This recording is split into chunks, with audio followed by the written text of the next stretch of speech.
আরে বাঙালি হয়ে জন্মেছি ভাই, যেখানেই যাব মাছ ঠিক খুঁজে নেব, বরং বলা ভালো মাছ নিজে থেকেই আমাদের খুঁজে নেয়। পাহাড়ি অঞ্চলের একটা মাছের নাম ট্রাউট মাছ। শুনেছি এই মাছের স্বাদ বেশ ভালো। আমরা রয়েছি সিকিমের ছোট্ট সুন্দর একটা গ্রাম যেটার নাম উত্রে, আর সেখানেই এই মাছের বিরাট কদর। প্রকৃতির মাঝে চাষ হচ্ছে এই মাছ।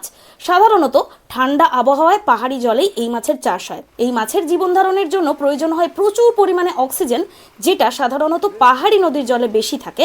তাই পাহাড়ি জল ছাড়া এই মাছের চাষ ভালো হয় না।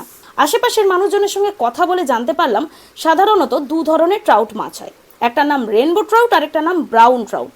তবে এখানে রেনবোর দেখা পেলাম না। কিছুটা সবুজ জলে খেলা করছিল বাদামি মাছগুলো, দেখতে দুর্ধর্ষ লাগছিল। আর আশেপাশের যা পরিবেশ, সেটার সৌন্দর্য তো বলাই বাহুল্য। চলে এসছি এখন ট্রাউট মাছের যে ফার্ম সেটা দেখতে। উত্রে বাজার থেকে এটা কিন্তু খুব বেশি দূরে নয়। যারা যারা হেঁটে আসতে পারবেন আমি রেকমেন্ড করব হেঁটে টুকটুক করে পাহাড়ি জনপদের মজা নিতে নিতে আপনারা এখানে আসুন।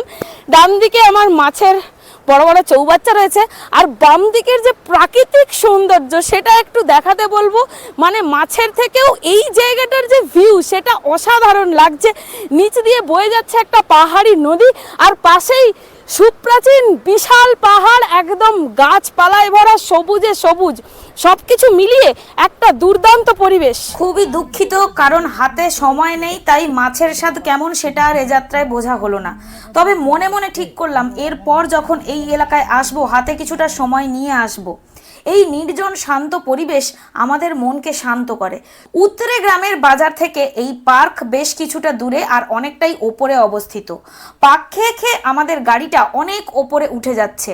যত ওপরে উঠছি আকাশ যেন ততই পরিষ্কার হচ্ছে, আর সূর্য ঝলমল করা একরাশ রোদ নিয়ে আমাদের স্বাগত জানাচ্ছে।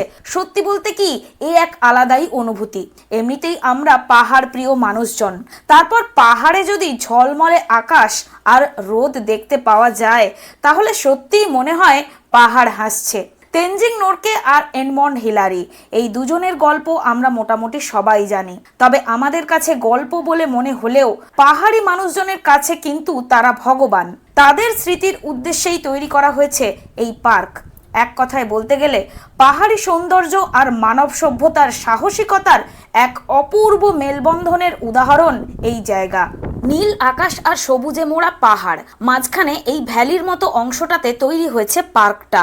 কত আর ভিউ দেখবো আর কতই বা ক্যামেরাবন্দি করব, যেদিকে তাকাই জাস্ট অপূর্ব দৃশ্য। সবকিছু ক্যামেরাবন্দি করতে করতে একদম ক্লান্ত হয়ে গেলাম। চারিদিকের ভিউটা যেমন দুর্দান্ত, ঠিক তেমনই এখানে যে সুবিশাল তেনজিং হিলারির মূর্তি রয়েছে সেটাকেও আমার খুব ভালো লাগলো। চোখের লেন্সে দেখলাম দূরে শুধু পাহাড় আর পাহাড়, আর সেই পাহাড়ের সারির মধ্যেই মাথা উঁচু করে দাঁড়িয়ে রয়েছেন তেনজিং এবং হিলারি। উত্রে থেকে আমরা কিন্তু অনেকটা ওপরে এখন উঠে এসেছি, আর ওপরে উঠেই চারিদিকে সুন্দর পাহাড়, পাহাড়গুলো একদম স্পষ্ট দেখা যাচ্ছে। একদম ক্লিয়ার আজকের আবহাওয়া, দুর্দান্ত একটা আবহাওয়া। কিন্তু তবুও যেহেতু অনেকটা ওপরে উঠেছি, ঠান্ডা ঠান্ডা হাওয়া দিচ্ছে। আমি কিন্তু আমার টুপি খুলিনি, এখন দাঁড়িয়ে রয়েছি। পেছনেই দেখতে পাচ্ছেন কাদের স্ট্যাচু রয়েছে, তেনজিং হিলারি, এই দুজনের স্ট্যাচু রয়েছে। তেনজিং নোরকে আমরা সবাই জানি, আর এডমন্ড হিলারি, তারা দুজনে এভারেস্ট জয় করেছিলেন, আমরা ছোটবেলা থেকে পড়ে আসছি। আর এখানে কিন্তু তাদের নামিত একটা পার্ক রয়েছে, সেই পার্কেই আমরা এই মুহূর্তে এসে উপস্থিত হয়েছি। আর এখান থেকে যে ভিউটা, চারিদিকের যে দুর্দান্ত একটা সৌন্দর্য দেখা যাচ্ছে, চলুন একটু ব্যাক ক্যামেরায় যাই আর সেই সৌন্দর্যটা আপনাদের সঙ্গে শেয়ার করি। আমরা যখন এখানে পৌঁছলাম তখন এখানে জনপ্রাণী নেই। আসলে একটু সকাল সকালই বেরিয়ে পড়েছিলাম। নিজেদের বলা কথাগুলো যেন বারবার প্রতিধ্বনিত হয়ে নিজেদের কাছেই ফিরে আসছিল। ভিউ পয়েন্ট থেকে যত দূর চোখ যায় তত দূর পাহাড়ি সবুজ। পাহাড়ি এলাকায় দিগন্ত রেখা দেখা যায় না। এখানে আমাদের চোখের সীমানা নির্ধারণ করে সবুজে মোড়া পাহাড়, আর পাহাড়ের ওপার থেকে সূর্য উঁকি মেরে রোদ ছড়িয়ে দেয়। কখনো কখনো আবার চলে মেঘ বৃষ্টির খেলা। এখানে অনেকক্ষণ এক মনে বসে বসে দূরের দিকে তাকিয়ে থাকলে মনে হয় এই অর্থ, এই সম্পদ, এই হিংসা, এই কেরিয়ারের ইঁদুর দৌড়, এই মারামারি কাটাকাটি, বিশ্বযুদ্ধ, এই অসম প্রতিযোগিতা, একে অপরকে ছোট করার চেষ্টা, পরস্পরকে অপমান অসম্মান করার প্রবণতা, এগুলোর কি আদৌ কোনো যুক্তি রয়েছে? প্রকৃতির কাছে আমরা কত ছোট, কত তুচ্ছ, তবুও এই অহংকার আমাদের আর গেল না। সিকিম রাজ্যটাকে প্রকৃতি যেমন সৌন্দর্যের দিক থেকে 2 হাত ভরে আশীর্বাদ করেছে, ঠিক তেমনই আবার অভিশাপ হিসেবে দিয়েছে প্রাকৃতিক দুর্যোগ। এই পার্ক থেকে আমরা যখন একটু ঘুরপথে নিচে নামছিলাম, তখনই চোখে পড়ল সেই ভয়ঙ্কর অভিশাপ অর্থাৎ দুর্যোগের কিছু উদাহরণ। দেখতেই পাচ্ছেন রাস্তার একদিকে পুরো ধস নেমে গেছে। কোনো রকমে টলতে টলতে আমাদের গাড়িটা এগিয়ে চলল সামনের দিকে। এই রোদ ঝলমলে আবহাওয়া দেখে এই মুহূর্তে হয়তো মনে হচ্ছে ব্যাপারটা আসলে কিছুই না, কিন্তু যখন বৃষ্টি আসে অর্থাৎ ভরা বর্ষায় এই জায়গাগুলোই হয়ে ওঠে মারাত্মক বিপজ্জনক। আর সেটার উদাহরণ, সেটার ছবি আমরা এই মুহূর্তে চোখের সামনে দেখতেই পাচ্ছি। এই শান্ত সুন্দর পরিবেশ তখন হয়ে ওঠে ভয়ালো। পাহাড় ভেঙে নেমে আসে রাস্তায়, রাস্তার বেশিরভাগটা এখনো পর্যন্ত ধ্বংস, তবে তার মধ্যেই কোনো রকমে টালমাটাল অবস্থায় গাড়ি চলাচল অব্যাহত রয়েছে। আর পাহাড়ি নদীগুলোর চরিত্র বড় অদ্ভুত। বছরের বিভিন্ন সময় দেখা যায় এখানে বেশি জল থাকে না, কিন্তু যখনই বর্ষাকাল আসে তখনই নদীগুলো ফুলে ফেঁপে একদম মারাত্মক আকার ধারণ করে।